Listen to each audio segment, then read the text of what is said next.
The U.S. Civics Test asks aspiring citizens to recall specific dates and names from the early 1900s. These milestones represent the specific chain of events that built the modern American superpower. In 1900, the United States operated as an isolationist nation. The government intentionally avoided European political entanglements, focusing instead on internal industrial growth and domestic policy. That neutrality collapsed after 1914. German submarines began targeting American merchant and passenger ships, and the British intercepted the Zimmermann telegram, a German offer to help Mexico reclaim American territory. In April 1917, the U.S. officially entered World War I. The response was massive.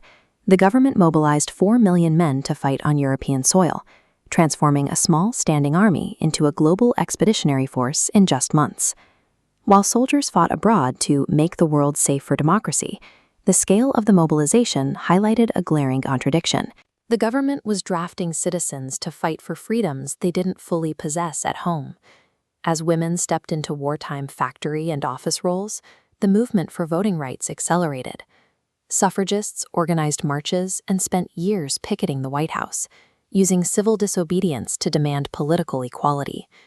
The struggle resulted in the ratification of the 19th Amendment in 1920, legally guaranteeing American women the right to vote and doubling the potential electorate. The economic prosperity of the following decade ended abruptly in 1929. The stock market crashed in October, triggering a financial collapse that evaporated life savings and paralyzed the banking system. This began the Great Depression, the longest economic recession in modern history. By 1933, 1/4 of the workforce was unemployed, leaving millions of families destitute and hungry. The nation had moved from a victory for democratic rights to a total economic breakdown, leaving the public desperate for a new type of federal leadership. Franklin Delano Roosevelt took office at the absolute low point of the crisis, promising a new deal for the American people. His strategy involved massive government relief programs like the WPA, which put millions to work building the country's infrastructure, from sidewalks to major airports. While these programs provided relief, the nation's focus turned permanently outward on December 7, 1941.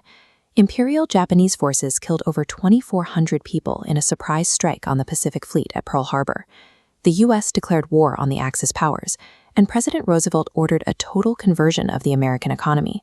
Factories shifted from cars to tanks and bombers, fulfilling his goal to make America the arsenal of democracy. This surge in wartime production achieved what the New Deal could not. It created millions of new jobs in defense industries and finally ended the Great Depression. While Roosevelt commanded the industry at home, winning a global war on two fronts required a specific type of military strategist to lead the Allied forces in Europe. General Dwight D. Eisenhower was named Supreme Allied Commander.